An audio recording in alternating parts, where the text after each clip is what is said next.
Hello, I'm gonna do a retrospective of 9 Souls. I did my first playthrough, and the only thing I didn't do is like a beat any final boss. That said, I still got like some sense of like just how difficult it is, how the game is, and like kind of relate pretty much everything else. All of it is just my opinion, of course. People can have different opinions, you may disagree.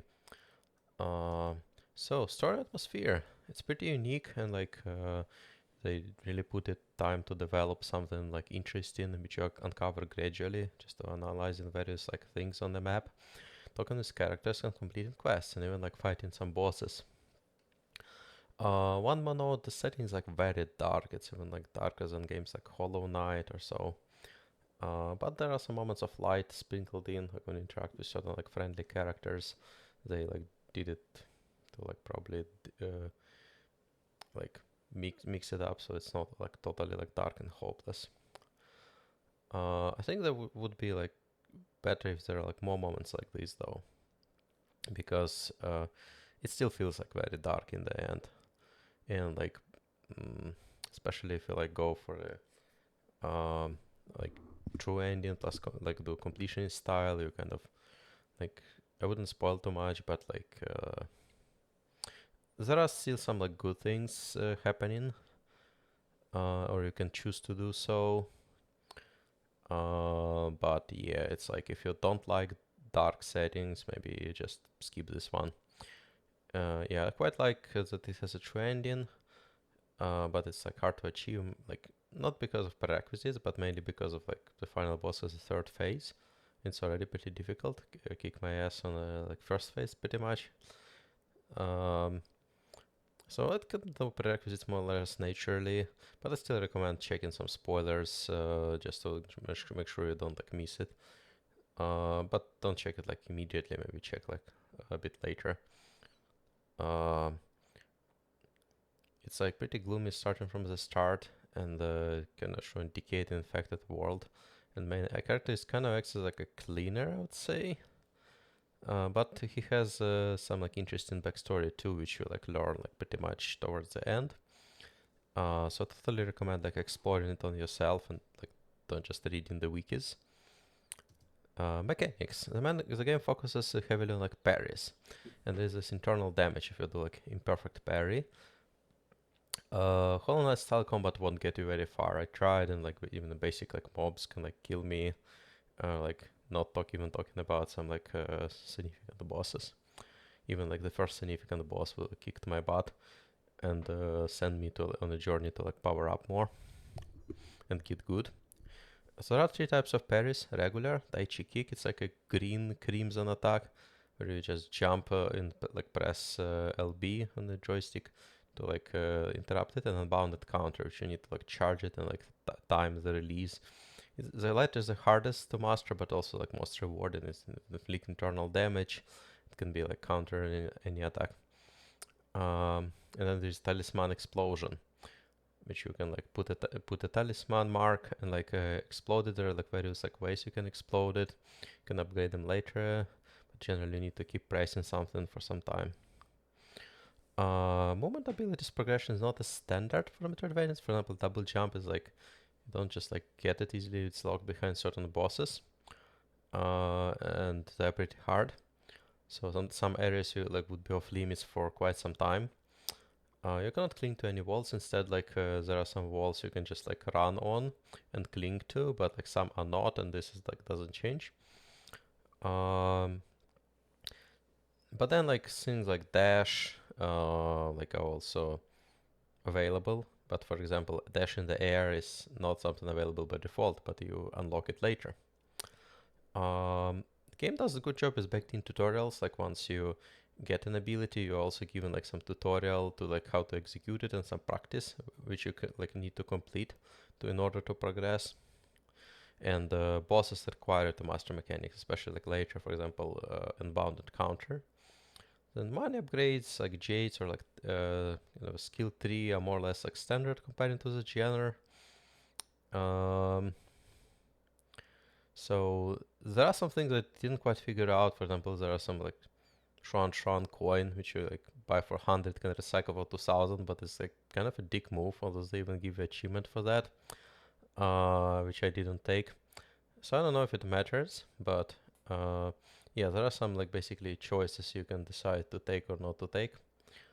Um, then transporting to the map points starts like pretty simple. You just cannot transport. There are some like hide in a box and like move there, but then like it gets like easier later when you get can like teleport between like a root node and like main root node and like others, as well as then later you can just teleport to like arbitrary node.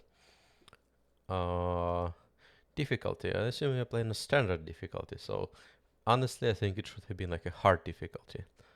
Um, it takes inspiration from Souls games when a regular monster can kill you if you're lazy or confident or just didn't like learn mechanics, which happens like a lot. If you try to fight it like Hollow Knight style, it's like not gonna get you very far. Gotta learn how to parry. Most bosses are very hard for the time you first encounter them. For example, I recommend not fighting in Zhao, like which is like for the basically first soul you like unlock, and for a friendly character you get. But he kicked my butt, like, and then you beat the first phase and you realize, oh, there is actually a second one. But the good thing is like it acted as some like sort of like a learning curve for like parries. For example, you can learn that okay, you can do a lot of imprecise parries. Um, and then yeah, like the rest of the game is kind of like it gets easier. So, but yeah, I recommend just like not fighting bosses until you're like powered up and explored as much as possible. That's pretty much. On either side, I had like Gumang and in the G.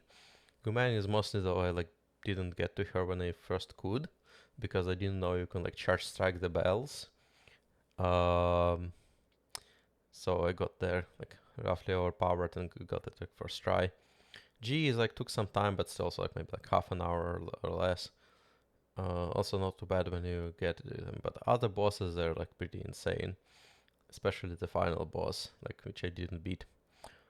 Um, so you can just get it like in a few hours if you like you're kind of reasonably good at Metroidvanias. If you don't, just I recommend like watching tutorials on how to beat the boss and like just practice, practice, practice. So there is some like practice with like parries and unbounded counter, for example, which like well you just have to get this practice, and bosses like kind of require you to get it. Final boss is kind of like very tough. It's just like first phase is like puts everything to the test, and then like with a true training there are like 3 phases. Just like I mean there are videos of people beating it like with hitless, so you can still do it. But I'm probably like pausing it for now. Maybe I'll come back later. Yeah, it's like final boss is basically seems like overtuned, probably intentionally. So yeah, I don't know. Advice to game developers: don't do it or put it under the hard difficulty. Graphics, music, and dialogues. So graphics are very cool and have unique style. It's very well drawn and like, but I think it starts by default with like not the best quality of textures. So like go and select like best quality of graphics. Music is great and fitting overall atmosphere. My personal favorite is the Reels fight music. Uh, it's just like so good. The dialogues are well written. There's a character development as you like give the items to Shuan or like give like trade with like other characters or like talk to them. There's interactions between characters. So like your like main area acts like some sort of a Zen garden, well up until the end. Um, some personal favorites, bosses. Well, first one is probably Lady Ethereal. Just a 3-phase fight. It's pretty difficult. It took me like maybe 3 to 4 hours to beat.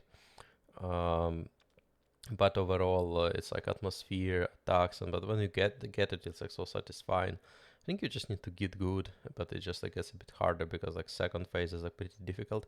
Third phase is kind of insane, but at the same time, I think third phase is even a bit more predictable than the second one because like Legendary also like a true form like face is not obscured.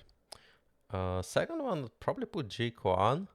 It's like a of course controversial character, but he just like first well notices that you are not good, then he can put you to prison. It's like a scripted loss. Then you wonder, hey, is like even the final boss that I'm supposed to fight later? But then later you learn, no, you gotta like fight him to progress the game. But one thing you need to master is unbounded counter, but it's basically like tutorial for unbounded counter fighting, which are like check marks that you passed it. And third one, probably putting Zhao, like similar thing. It's like check mark for like the green crimson attack counter. It's like Tai Chi kick. And just parrying in general, it's just like in Zhao kind of humbles you and say, okay, maybe you need to come back later and explore. But it's like first major boss you kind of have to beat. So yeah, this is like game learning curve is like pretty hard. For areas, first one is like easily let it real soulscape. It's just very well designed. You can just get there and it's all like nice and like flowers are blooming. You offer to take the bath, but well, everything is not as it seems. And like gimmicks is very nice. So you can kind of like reveal what's truly hiding behind the scenes. And then there are some like boss fight, and then there is escape sequence, and that's like you escape it, and then like you can re-enter the soulscape and actually get a real boss fight. Then second one is probably warehouse zone. Is just like is like machinery is working, clicking. It's like there's a funny boss where you like you need to exit the arena and destroy the shield in tower, and makes the fight much easier. Doesn't shield the boss anymore. And also like it's like this atmosphere of like a Yun Lao is just like watching you, and like some bosses there are pretty nice, and like yeah, like it's so good. And then third one is probably Imperial District. It's like just show the ability how like things are decayed, and like how there's this basically like zombies which you cannot like fight straight up and just need to escape for the first time, and then eventually lead into fangs. Also, there is a mechanic with like grass. You don't need to step on the grass, but it's like more like a minor thing. But overall, zone is like it's just showing how it's like was supposed to be the safest and best zone, but still like overcomes infection. So summary, I'd probably give Nine Souls like 9 out of 10 overall. I take a point off for just too punishing difficult. I really think it should be like behind a hard mode, especially like for the final boss. Um, Other than that, totally recommend playing it if you enjoy parry mechanics in particular and don't mind like doing dozens of them or like maybe hundreds of them in the fight or so. It fully satisfies exploration aspect and gives a choice to like power up before fighting some bosses. So like it really applies to like, hey, you just cannot fight the boss. Well, you like come back later and more powered up and export everything you could. Then I like having a true ending, though. Like you don't overthink altogether. For example, I wasn't collecting some of like a Tao fruits, but I definitely should have. Um, and maybe just read spoilers if you like want to get it for like first try, but make sure that the final boss gets a difficult third phase. So, but story-wise, I think it's like much better to like go for a true ending. I only recommend staying away if dark atmosphere is something you can't endure. Like if you like maybe having heart problems, or they actually say it like basically they put a warning there like initially saying like you don't recommend playing in some cases. So yeah, cool. Thank you for watching.